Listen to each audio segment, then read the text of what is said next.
Dövlət Bayrağı Günü münasibəti ilə Binəqədi rayon İcra Hakimiyyəti və İdrak Liseyinin birgə təşkilatçılığı ilə Bayraq mənliyimdir, Bayraq kimliyimdir adlı tədbir keçirilib.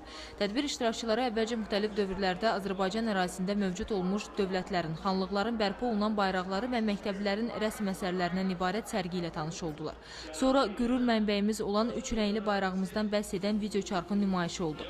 Ölkəmizdə dövlət rəmzlərinə olan münasibətə diqqət çəkən Binəqədi rayon İcra Hakimiyyəti başçısının müavini Aygün Əliyeva ümummilli lider Heydər Əliyevin və Prezident İlham Əliyevin dövlət rəmzlərinə, o cümlədən dövlət bayrağımıza olan münasibətinin hər bir vətəndaş üçün nümunə olduğunu nəzərə çatdırdı.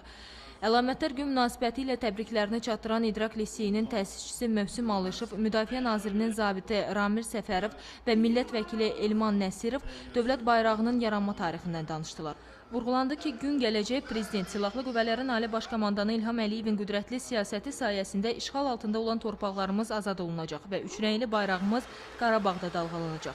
Sonra Dövlət Bayrağı Günü münasibəti ilə rayon məktəbləri arasında keçirilən inşa yazı, rəsm və bədii qiraət müsabiqələrinin qalibləri, eləcə də xəmsə intellektual yarışlarında fərqlənən şagirdlər mükafatlandırıldı.